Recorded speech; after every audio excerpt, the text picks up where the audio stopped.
O conjunto da liturgia da palavra de hoje me inspirou a falar sobre um tema que é preocupante, que é a depressão. Quem é mais ou menos da minha época? Eu nasci em 1968. Embora tenha cara de bebê ensaboado, corpinho de bebê, dobrinhas, né? Só não é tão bonito como o bebê, a gente que é mais velho. Injusto isso, mas tudo bem, vamos lá, né? Eu sou de 1968. E eu acho que eu ouvi falar de depressão pela primeira vez, procurando cavar lá no fundo da memória.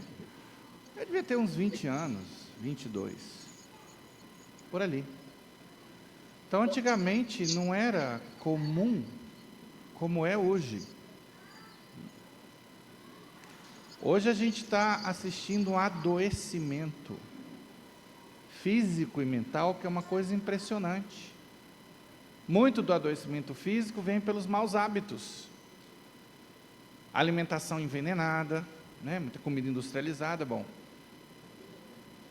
Agora, o adoecimento psíquico está muito relacionado com o distanciamento de Deus.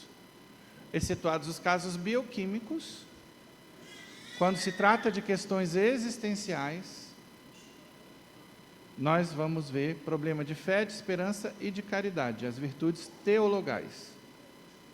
Na minha experiência, atendendo pessoas há 23 anos, desde que sou diácono, é o que eu tenho constatado, inclusive a partir dos meus estudos de psicologia.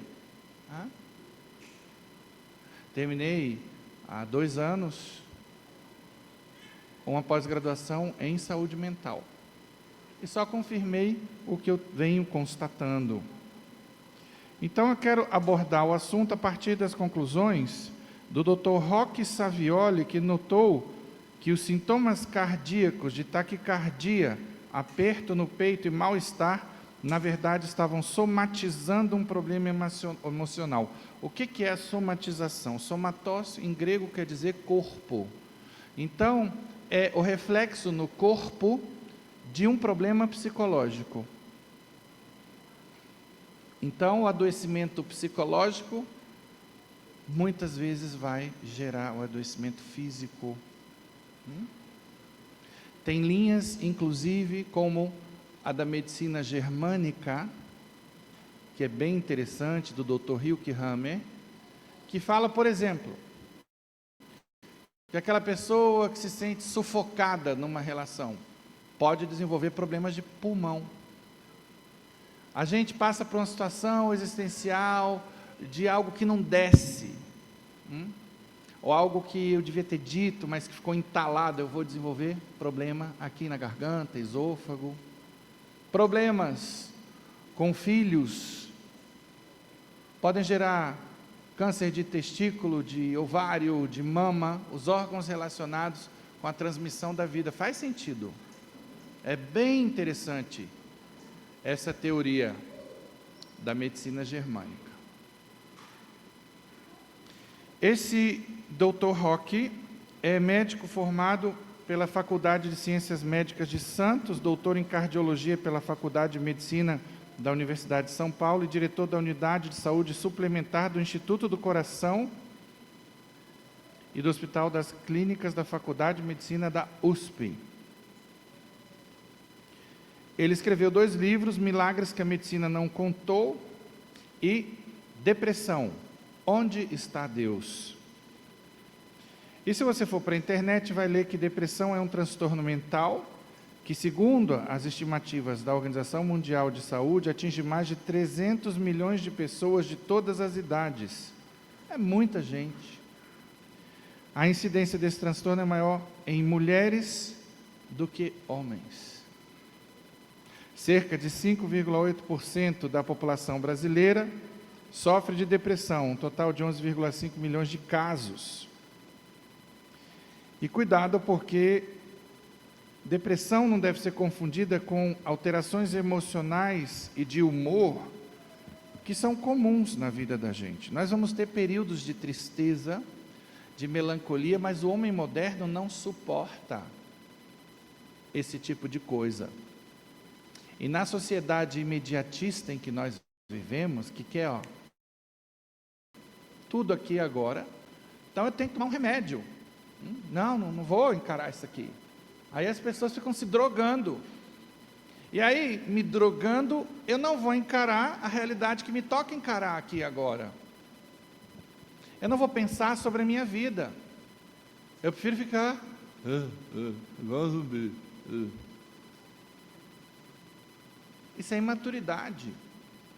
E a gente deixa de desenvolver uma musculatura importante para o enfrentamento de problemas e para o crescimento espiritual. Amadurecimento psicológico. Ontem nós ouvimos no curso de noivos um testemunho lindo do casal Marina e Júnior, ela falando de cada desafio por trás de cada filho, o que cada filho ensinou, a partir justo dos problemas enfrentados. Então, essa deve ser a nossa atitude diante dos reveses da vida. Em primeiro lugar, ver, será que eu tenho responsabilidade pelo que está acontecendo? Porque muitas vezes eu estou colhendo o que eu plantei. E Deus deixa para eu entender que pecado não satisfaz, não é porque Deus é punitivo, vingativo. Eu vou morrer repetindo, quando a gente está com uma ideia negativa sobre Deus, o problema está em nós. Corra para a direção espiritual, para a confissão também. Porque Deus é sempre bom, justo, misericordioso. Deus jamais nos abandona. E é comum as pessoas questionarem Deus justamente nesses atributos. Então, Deus não é bom só porque você está passando por uma dificuldade? Você é o umbigão do mundo, é isso? Não. Então, hoje, nós temos esse desafio de parar a correria do dia a dia e pensar sobre as nossas vidas. E fazer sempre a pergunta, essa situação que está acontecendo, como eu posso revertê-la? Até onde é responsabilidade minha? E se não for, o que eu posso fazer para resolver? E muitas vezes lançar um novo olhar para a situação vai resolver. Uma terapia, um aconselhamento. Mas o que o povo de Deus hoje quer? Frontal, Rivotril. Rivotril, frontal. É isso. Tem até uma musiquinha de uma comediante que fala sobre isso, né? Dessa dependência química da indústria farmacêutica. A depressão é caracterizada pelas alterações emocionais de longa duração, sendo moderadamente intensas ou severas. E aí eu digo para vocês, depressão é um tema complexo, é multifacetado, tá? A gente quase pode dizer que há tantas depressões quanto seres humanos sobre a face da Terra, porque cada um tem um histórico, cada um vem de uma cultura diferente. Mas existem sintomas que são mais ou menos comuns, características mais ou menos comuns. E é aí que a gente vai procurar trabalhar, para fazer tudo o que puder para se ajudar, e sobretudo no sentido da prevenção. A palavra-chave na vida deve ser prevenção.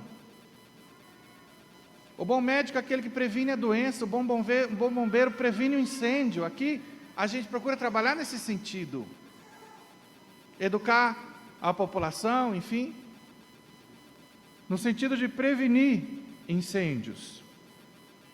Então, quais são os sintomas físicos da depressão? Decora a sigla SAO. S de sono. A depressão, ou eu durmo demais ou eu durmo de menos. Alimentação, de mais ou de menos. E libido, no caso dos adultos, de menos. E ainda, dores e outros sintomas físicos sem uma causa aparente, como dor de barriga, azia, má digestão, diarreia, prisão de ventre, gases, tensão na nuca e nos ombros, dor de cabeça, no corpo, sensação de corpo pesado ou de pressão no peito. Essa pressão no peito é bastante comum. Agora, por favor, não saia se autodiagnosticando como deprimido. Até hoje eu recebi, hoje mesmo, uma mensagem no grupo da família, de um médico italiano que botou na porta do consultório dele: se você já consultou o Dr. Google e está procurando uma segunda opinião, procure o Dr. Yahoo. As pessoas saem se dando diagnóstico, saem tomando remédio assim. Não. Temos que ser prudentes. Então, cuidado também para não dar diagnóstico para ninguém. Porque, às vezes, essa pessoa com quem você convive, que você fala, você está com depressão, era tudo que ela estava precisando escutar para lhe manipular. Porque os manipuladores são assim. Eles trabalham vitimismo e culpa. Eles são vítimas e a culpa dos problemas deles é sua. E aí a pessoa fica onde ela quer. Esse é um problema também. E olha, tem um tema na psicologia chamado compensação. E aí, de repente a gente vai ver aquela senhorinha que é carente, afetivamente carente, muito apegada, família, marido, filho, etc., acha que não é amada como deveria e tal. E aí o que acontece? Os filhos, de repente, chega a hora de levantar voo, de casar, eis que ela se vê sozinha com um marido que não está já sendo marido como deveria ser há muito tempo. E aí, de repente, ela fica deprimida. E olha que doido, olha como o cérebro funciona. Ela deprimida, de repente o marido começa a prestar atenção nela, a dar atenção que ela sempre quis, a ser cuidadoso, aí vem os filhos de volta para casa. O que vai acontecer? Essa mulher não vai se curar da depressão. Porque o cérebro aprende o seguinte, né? Opa, é melhor deprimida com a atenção que eu preciso do que saudável e afetivamente carente. Então, cuidado com essas armadilhas da nossa psicologia. E aí, como essa pessoa vai se curar? Se curando dessa carência afetiva. Essa é a raiz do problema. Sendo independente. Ao invés de chorar, meus filhos não vêm aqui, vá na casa deles. Mas eu sempre fui uma mãe que se doou, então deu esperando algo em troca. Está aí o erro. O amor cristão é dar sem esperar nada em troca. Mateus 7,12, o que quiseres que vos façam, fazei o vós primeiro. Então as pessoas estão nesse infantilismo, essa falta de maturidade. Hoje só tem vítimas. Uma das características da depressão é esse vitimismo. Vamos parar com isso. A nossa fé nos chama ao heroísmo. E não há heróis sem virtudes. Então existe uma grande variedade de tratamentos, com medicamentos, com terapia, mas as pessoas hoje só conhecem sertralina, paroxetina, Rivotril, terapia cognitivo-comportamental, né? Enfim, psicanálise, sei lá, trocentos tipos de terapias. Agora, a terapia espiritual, ninguém procura. A oração, a adoração, o aconselhamento, a confissão, a comunhão.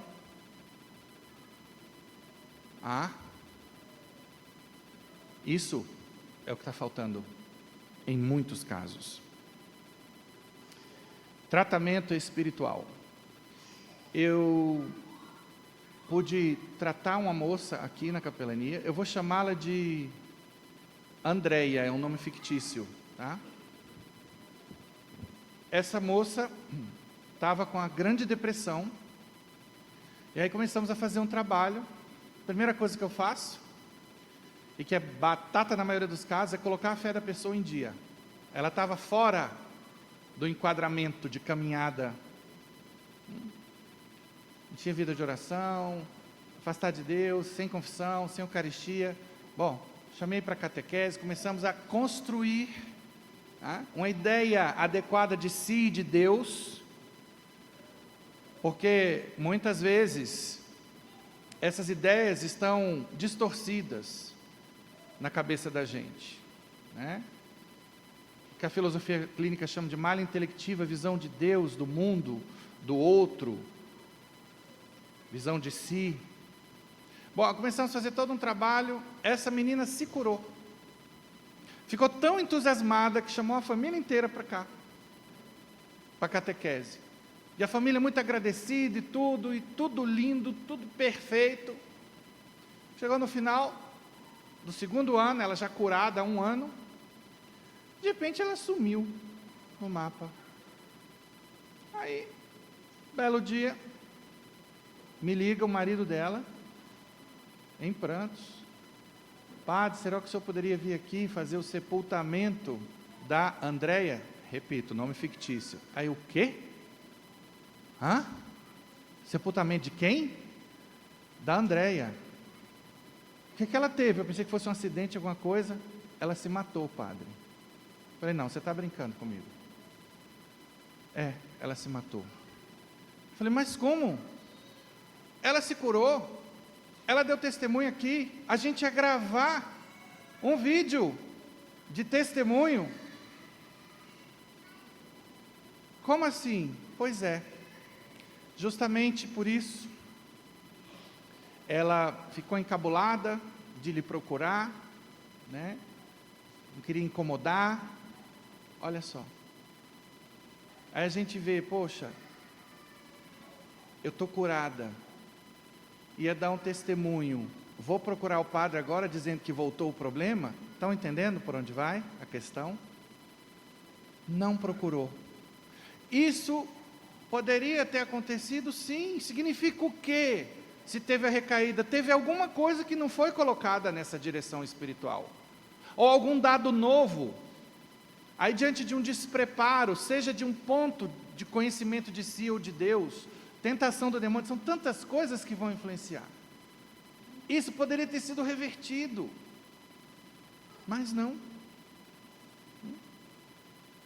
Não procurou o apoio espiritual e, lamentavelmente, uma menina boa morreu. O Dr. Roque descobriu que a depressão tem 3 componentes básicos no que tange o tempo. É uma teoria dele, e eu vejo muita propriedade nisso que ele diz.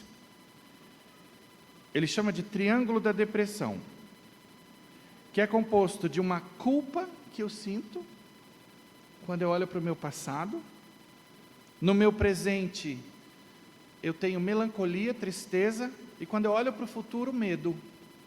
Aí, como dizem no Nordeste, danou-se, né? Lascou. E aí, bora lá ver na liturgia da palavra de hoje a solução. O que diz a primeira leitura? Esse texto de Isaías 43:18. Não relembreis coisas passadas, não olheis para fatos antigos.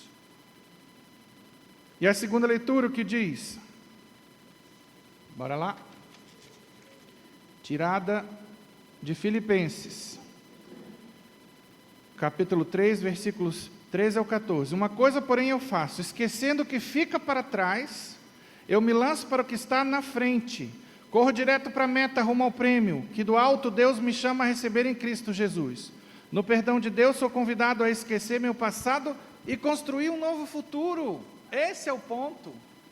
Eu já repeti aqui mais de uma vez. Vamos entender o seguinte: você pode ter sido a pior das criaturas lá atrás. Entenda. Perfeitos só seremos no céu. Nós somos falhos. Jesus olhou para essa pecadora no evangelho de hoje e disse: nem eu te condeno. Só estou dizendo, nem eu que sou Deus te condeno. Agora disse: vai, não peques mais.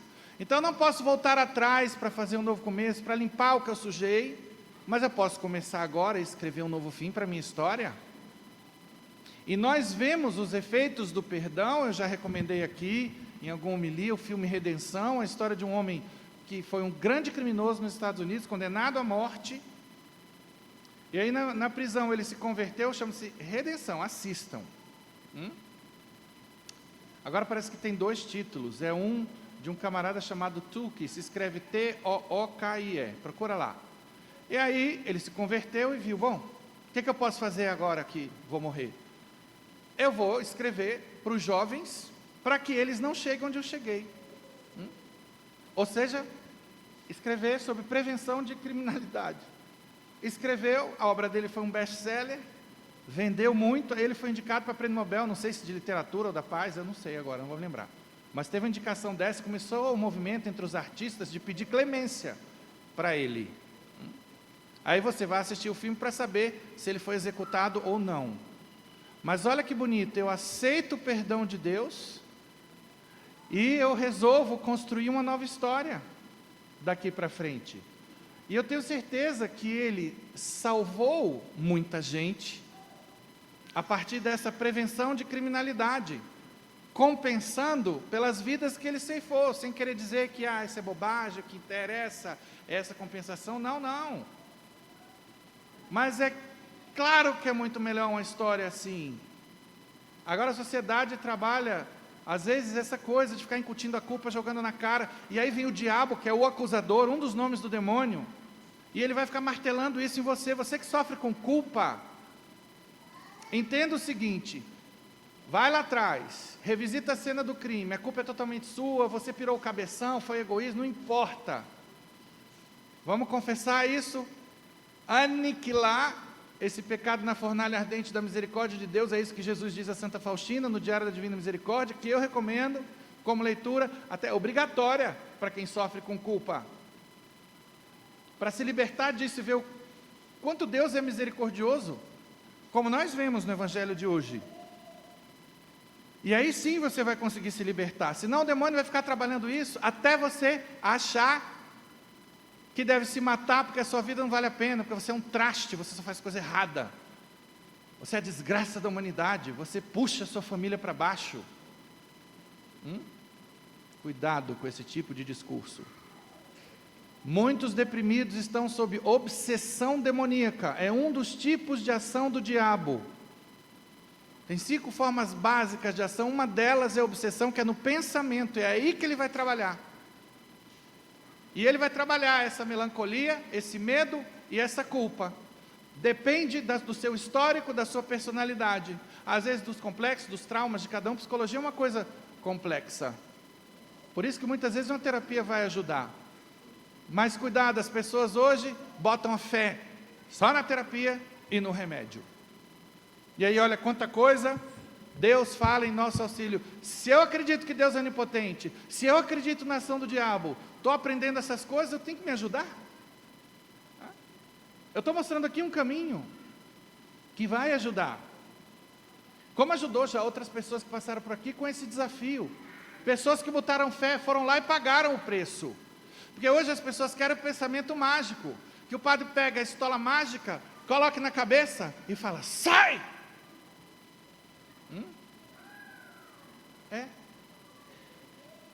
As pessoas gostam de atribuir culpas ao diabo. Por isso que algumas missas aí, que pelo amor de Deus, triste ver espetáculos de pseudo-exorcismos acontecendo dentro de missas, com equipes de intercessão. Então começa a missa e vem o espetáculo. A pessoa que está problematizada da cabeça vai lá para a missa, ela está doida para arrumar um bode expiatório para o problema dela. Ela não quer assumir as rédeas da própria vida, a responsabilidade, fazer o esforço, então joga a culpa no diabo. Não, é o diabo, fizeram uma cumba para mim, hoje o povo está nessa doideira aí. Aí começa a missa, o padre, que não tem que estar fazendo isso, não existe espaço para isso numa missa, não está previsto na liturgia. Existe missa para pedir pela saúde do povo de Deus. Agora a missa em que em um determinado momento começa aquela oração de libertação, isso a pessoa começa a se retorcer. Fala sério, isso é um espetáculo grotesco. E o que acontece ali muitas vezes é psicológico. A pessoa, de certa maneira, ela está esperando isso, ela precisa disso. E aí ela é induzida. Está aqui o doutor Alessandro, hipnoterapeuta, não tem muita indução hipnótica em cultos, em momentos de oração. Está aqui um especialista falando. A gente que entende alguma coisa do assunto. Eu tenho um verniz, não tenho o conhecimento dele. Por sinal, já curou muita gente aqui, ó. Pode pegar o autógrafo no final da missa. Recomendo. Melhor profissional de hipnoterapia que eu conheço. Tenho assim de testemunho de gente que se cura. Então, a pessoa é induzida àquilo ali. Aí ela sai, pronto, me resolvi. Não se resolveu nada, se resolveu por um tempo. Esse alívio é temporário. Como a raiz não foi tratada, daqui a pouco volta tudo. Aí é outro demônio que entrou em mim, né? Aí tem que procurar outra mandinga, outro curandeiro. E a pessoa sai por aí, daqui a pouco o católico está indo lá no passe espírita, vale tudo. João de Deus, que de Deus não tinha nada, né? Vocês lembram lá o cabra de Abadiânia? Pois é. Então, eu vou aqui introduzir outro elemento no que tange a visão de passado e de presente de alguns deprimidos, que são os apegos. Uma das fontes de sofrimento, apego. Eu sou apegado a alguma coisa, a alguém, não tenho mais aquilo, perdi, morreu, queimou, dancei. Então, não tem um ditado popular que fala, desapega que dói menos? É isso, desapega, não tem nenhuma outra ação, é o querer é todo poderoso. Por isso, nós precisamos trabalhar a inteligência para orientar o nosso querer. Se eu quiser, eu me desapego. Se eu não quiser, eu não me desapego. Aí eu escolho. No apego eu sofro, no desapego eu me liberto. São escolhas. Então, apego a quem já morreu, que é o chamado luto patológico, né? Depois que passa de um certo período e a pessoa não se cura. Apego à minha infância, a meus dias de glória, quando eu era bonita. Padre, agora eu estou só uma mochiba, olha para mim. Calma, minha irmã, que você ainda dá um caldo, não é assim. E a pessoa, não, olha essas rugas, caramba, para com isso. Quantos de nós não conhecemos aquela velhinha, como dizem no popular, fofa, né? Esse vovozinho é muito gracinha. E justamente o charme dela está naquela bochechinha caída, todo engelhadinho, as mãozinhas engelhadinhas, pintadinha, o jeito, faz parte. Quem é que não gosta de um velhinho desse? Fala para mim. Dá vontade de abraçar e de beijar? Né? Aí tu vai beijar o saradão. Eu não conheço nenhum avô. Né? Então, vamos aceitar. São fases, as coisas vão acontecendo. Tem um livro muito interessante de... me escapou aqui. Eu estou com Sêneca na cabeça, mas não é Sêneca. Nem é Virgílio. Saber Envelhecer. Procura aí. Me deu um branco aqui agora. Ele escreveu 2 tratados maravilhosos que vale a pena ler. Saber Envelhecer e A Amizade. É para ler e colocar em prática. Ele fala exatamente do charme de cada etapa da vida, que vai haver ganhos e perdas em cada etapa da vida. A vida é feita de perdas e ganhos. O deprimido não aceita as perdas, só quer os ganhos. Gente, quando eu falo assim, eu estou falando de alguns casos, né? Todo deprimido, né? Eu disse que é um problema multifacetado. Então, a fé ensina a gente a se desapegar, mas se eu não leio a Bíblia, não procuro participar de formações, retiro, peregrinação, né? E hoje tem tanto padre fazendo bons trabalhos pela internet aí, achou? Quem é? Cícero, pronto, é ele mesmo, Cícero. Leia, Saber Envelhecer e a Amizade. Então, bora lá ver o que o Evangelho de hoje fala com relação à culpa. Então já vimos a melancolia do presente, que eu posso resolver com o desapego, né? A culpa com relação ao passado, versículos 3 a 5, os escribas e os fariseus trouxeram-lhe uma mulher que fora apanhada em adultério. puseram-na no meio da multidão e disseram a Jesus: Mestre, agora mesmo essa mulher foi apanhada em adultério. Moisés mandou-nos na lei que apedrejássemos tais mulheres. O que dizes tu a isso? E aí o Papa Bento XVI diz que a cena desse evangelho é cheia de dramaticidade. Das palavras de Jesus depende a vida daquela pessoa, mas também a sua própria vida. De fato, os acusadores hipócritas fingem confiar-lhe o julgamento, enquanto na realidade são precisamente eles que querem acusar e julgar. Olha a cilada. Ao contrário, Jesus está cheio de graça e de verdade. Ele sabe o que está no coração de cada um, ele é Deus. Deseja condenar o pecado, salvar o pecador e desmascarar a hipocrisia. E aí vem a resposta de um Deus perfeita, não poderia ter sido mais feliz na resposta. João Paulo II explica: acusado até de estar contra a lei, Jesus é posto à prova. Se perdoa a mulher colhida em flagrante adultério, dir-se-á que transgrediu os preceitos de Moisés. Se a condena, dir-se-á que foi incoerente com a mensagem de misericórdia para com os pecadores. Mas Jesus não cai na armadilha. Com seu silêncio, convida cada um a refletir sobre si próprio. Fica todo mundo curioso de saber o que ele deveria estar escrevendo ali no chão, hein? Imagina se fosse a palavra misericórdia, ou se ele estivesse escrevendo uma frase: você também não peca? Sei lá. Eu sei que, versículos 6 a 9, diz: perguntavam-lhe isso a fim de pô-lo à prova e poderem acusá-lo. Jesus, porém, se inclinou para a frente e escrevia com o dedo na terra.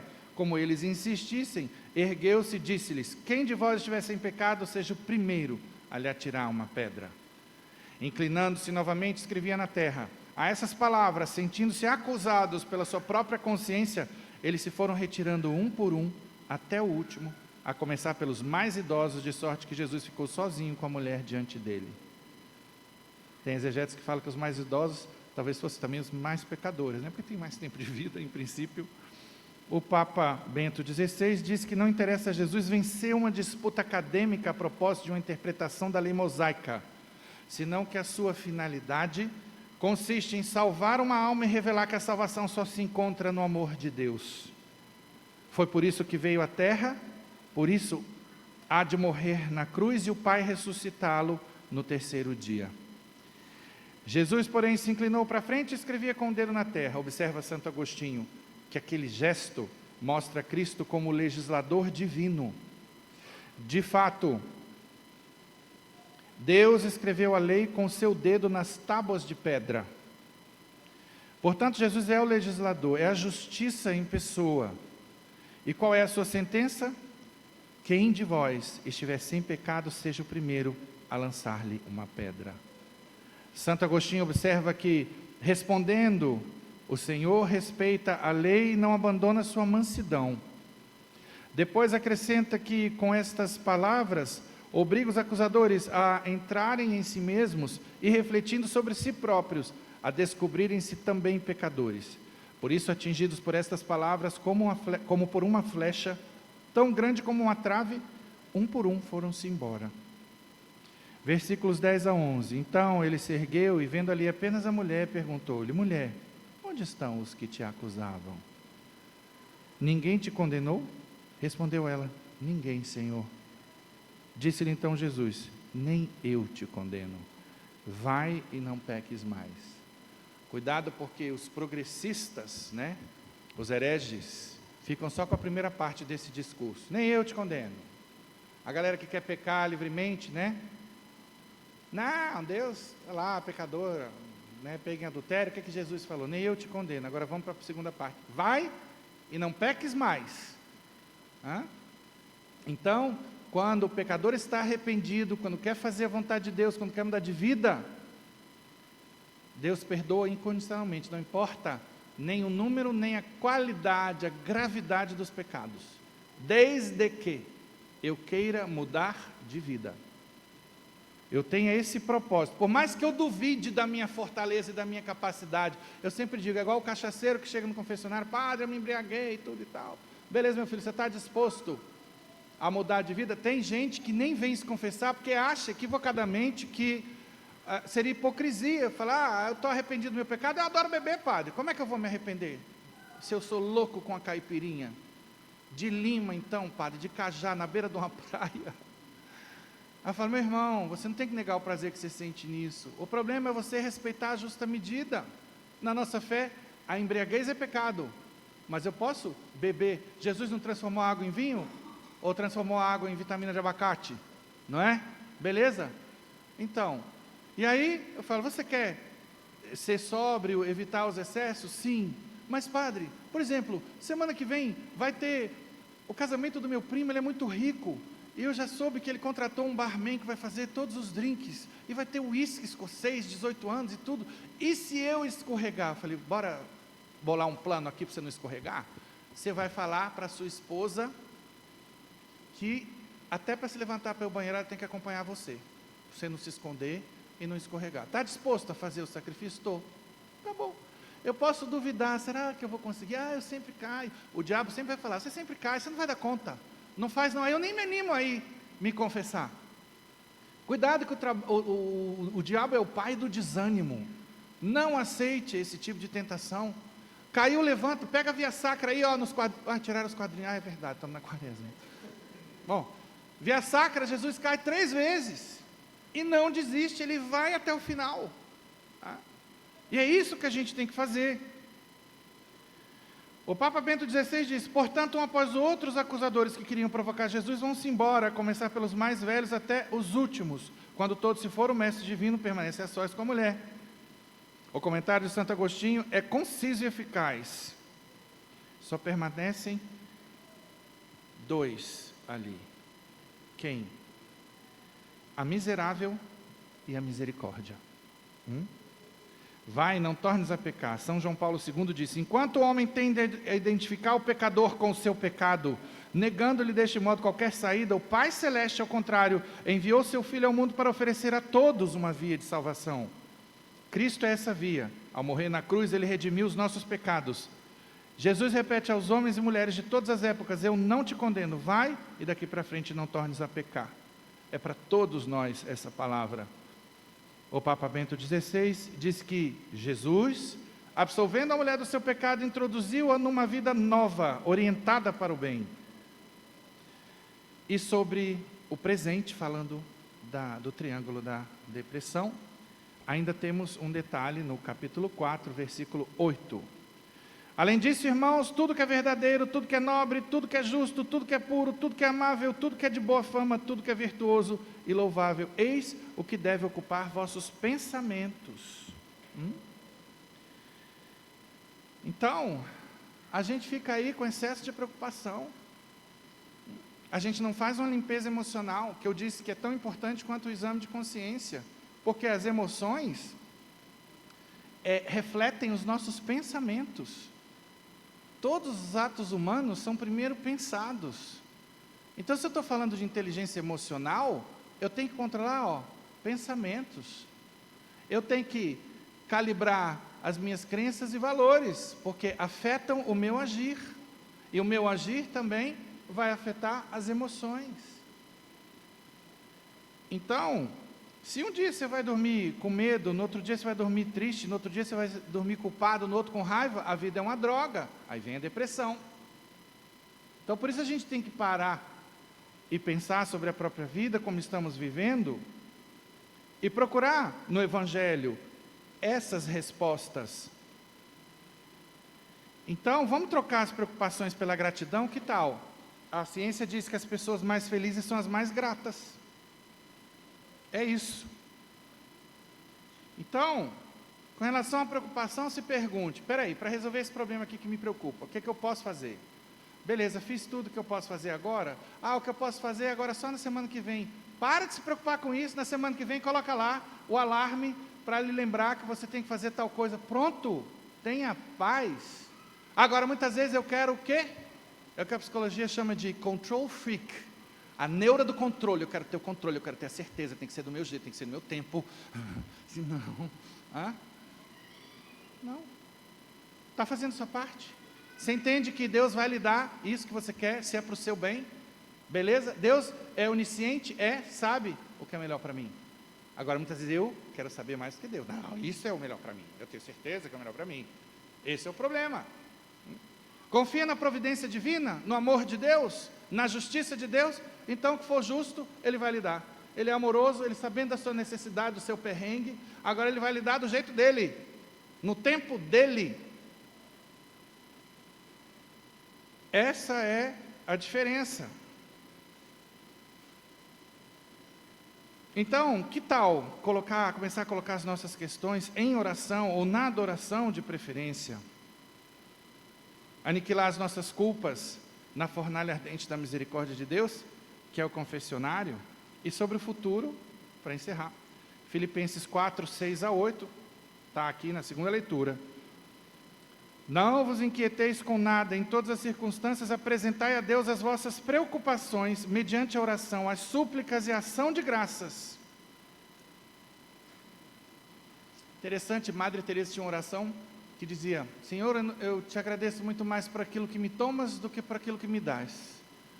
A gente não consegue agradecer a Deus os revés, as dificuldades, as cruzes. Nós temos que ser gratos. Porque eu acho que falei na semana passada, não me lembro, que eu achava que Deus me chamava a ser legionário de Cristo. Fiz tudo para entrar na congregação e não deu certo.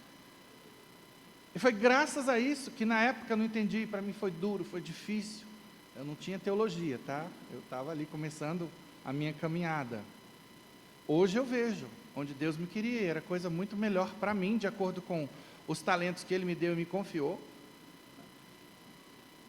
E aliás, eu tinha uma oração no seminário, que eu falava para Deus que queria conhecer as minhas ovelhas. Eu sonhava, como é a carinha delas? Nunca imaginei que ia ser tão feio como tu, bicho, bombeiro. Mas tudo bem, os feios e os bonitos são amados do mesmo jeito. Estou brincando. Hein? Então, eu queria saber e tal. E aí, quando aconteceu o problema, Deus chegou para mim e falou: ué, você não quer saber qual é a carinha das suas ovelhas? Elas não estão aqui, não vai ser nessa congregação, elas estão em outro canto, esperando você, a sua boa vontade, a sua aceitação. Então Deus vai dando esses discernimentos onde? É em retiro, em adoração, é na oração. Mas se a gente não encontra tempo para isso, a gente encontra tempo para tudo, né? Só para Deus que não encontra. Vejam que Dale Carnegie escreveu um livro que eu recomendo, interessantíssimo, Como Evitar Preocupações e Começar a Viver. Ele era evangélico e um dos conselhos que ele dá é reze. Olha aí, ele foi um grande pedagogo. E ele fala também: prepare-se para o pior. Isso é interessante como exercício psicológico, porque se eu imagino a cena pior, eu tenho como me trabalhar. Se acontecer o pior, eu estou prevenido. É o chamado plano B, plano C. Exatamente o que aconteceu comigo. Quando eu vi que lá eu não ia entrar, comecei a traçar as outras estratégias e agora aceitando o que me tocou viver. Entenda que a porta que Deus abre, ninguém fecha, e a porta que Deus fecha, ninguém abre. Tá? A criatura lê o Salmo: o Senhor é meu pastor e nada me faltará, mas não tem plena convicção disso. A gente precisa ser convicto. Palavra de Deus é palavra de Deus. E aí vem Santo Inácio e diz: trabalha como se nada pudesses esperar, e espera como se nada pudesses fazer. Pronto, esse é o checklist da paz. Tá? Acabou o assunto aí. Fiz a minha parte, não tenho mais o que fazer, entreguei para Deus, pronto, vida que segue. E temos certeza que a solução virá, às vezes não no nosso tempo, às vezes não do nosso jeito, mas a oração não volta sem frutos. Tem uma homilia de Padre Antônio Vieira que fala exatamente isso. Eu vou traduzir de modo pedagógico aqui para vocês. Imagina, eu estou pedindo para Deus vinho, eu quero me divertir, vinho, beleza. E aí de repente vem água, Perrier, não é qualquer água. E aí, mas poxa, eu queria tanto um vinho. A gente começa, né? Entra no modo mimimi. Só que Deus sabe, Ele lê meu organismo, vê que eu estou desidratado. ver que aquele vinho pode me dar uma disposição, eu ficar doente e tudo, e aí eu vou ficar chorando, porque me deu água. Então o que acontece? Muitas vezes eu estou pedindo a Deus alguma coisa, que não é para o meu bem, vamos imaginar que não seja, e aí porque eu me voltei para Deus, confiei nele como Pai, confio que Ele é onipotente, que Ele sabe o que faz, Ele vai me dar outra coisa, que é o melhor para mim, que eu não pedi aquilo, né? Mas porque eu pedi a Ele, porque eu confiei nele, porque eu me voltei para Ele. Então isso tem que apaziguar o nosso coração. Na minha vida várias vezes já aconteceu, de eu pedir uma graça e receber depois, olha aí, aquilo que eu pedi lá atrás, agora aconteceu. É impressionante. A paz de Deus, que excede toda inteligência, haverá de guardar os vossos corações e vossos pensamentos em Cristo Jesus. Termina essa leitura. Filipenses 3, 12 a 14. Não pretendo dizer que já alcancei esta meta e que cheguei à perfeição, não. Mas eu me empenho em conquistá-la, uma vez que também eu fui conquistado por Jesus Cristo. Consciente de não tê-la ainda conquistado, só procuro isto, prescindindo do passado e atirando-me ao que resta para frente, persigo o alvo, rumo ao prêmio celeste, ao qual Deus nos chama em Jesus Cristo. E aí, gente, bora lá? Imagina, muita depressão tem uma apatia existencial por trás. Não tenho vontade de viver, mas como eu não vou ter vontade de viver? Se primeiro essa vida é bela, quem é que vai discutir a beleza dos mares, dos rios, das flores, o perfume das flores, a beleza da música, da poesia? Então a pessoa não está conseguindo enxergar isso porque ela não foi devidamente sensibilizada, porque ela está focando só no problema. É a depressão da soberba, a coisa tem que ser como eu quero, quando eu quero. O oposto da oração de Madre Maravilhas de Jesus, uma santa da igreja que ensina o quê? Senhor, eu quero o que tu quiseres, onde o quiseres, quando quiseres, como quiseres, enquanto quiseres, se o quiseres, porque eu queres. Faz essa oração e você vai ver. A sua vida vai mudar.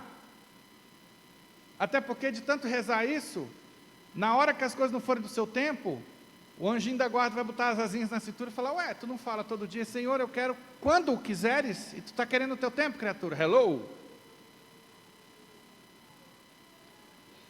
Então, a gente começa a fluir no sentido da coerência entre o que eu creio, o que eu falo para Deus e o que está acontecendo na minha vida. Essas cobranças da consciência vão ser saudáveis. Agora, se não alimento a minha cabeça com matéria boa, consistente, se eu não alimento a minha cabeça com a verdade, fica difícil, né? Então, veja, quando a gente olha para a eternidade, quando a gente olha para cima, os problemas aqui, perdem a sua força. Então, eu, por exemplo, a fonte da minha felicidade qual é? Antes de mais nada, a fé. Perceber-me a caminho do céu. Espero perseverar.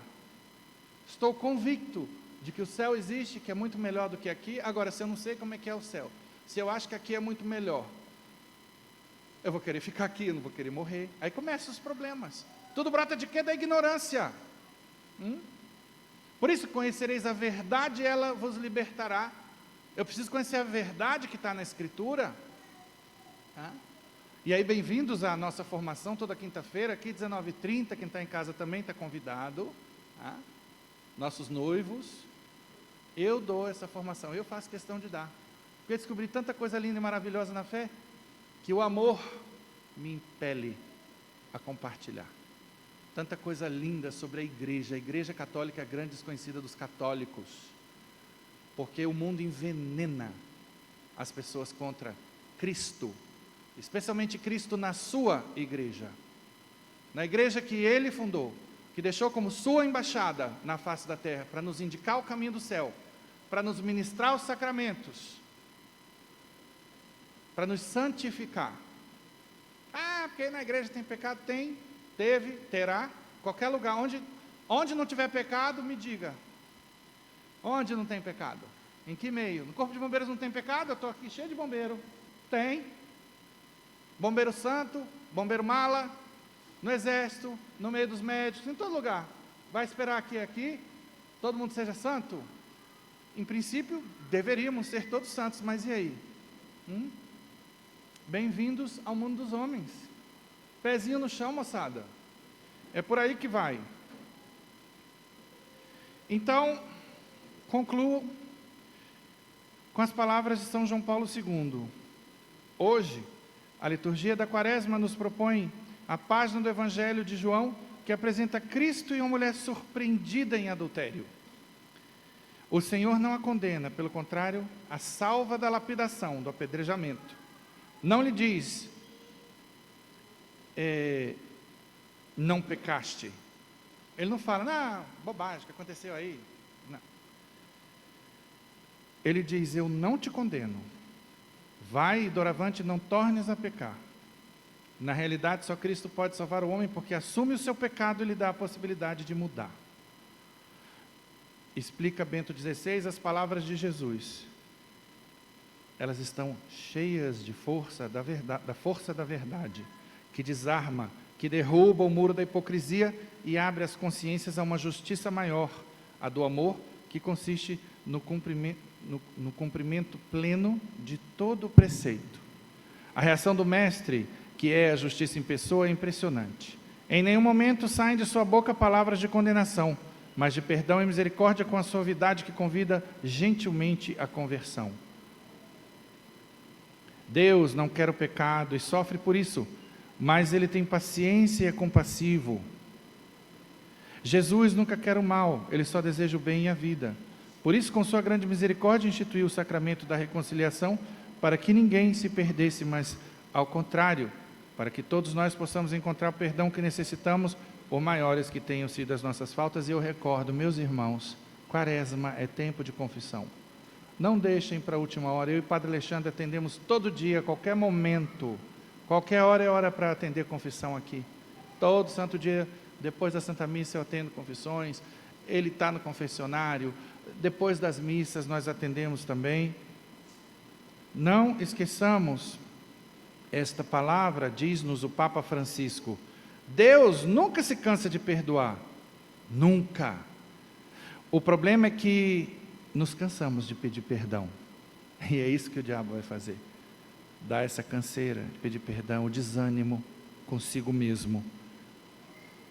Não nos cansemos nunca, nunca. Ele é um Pai amoroso que sempre perdoa o pecador arrependido, que tem esse coração misericordioso com todos nós. Louvado seja nosso Senhor Jesus Cristo.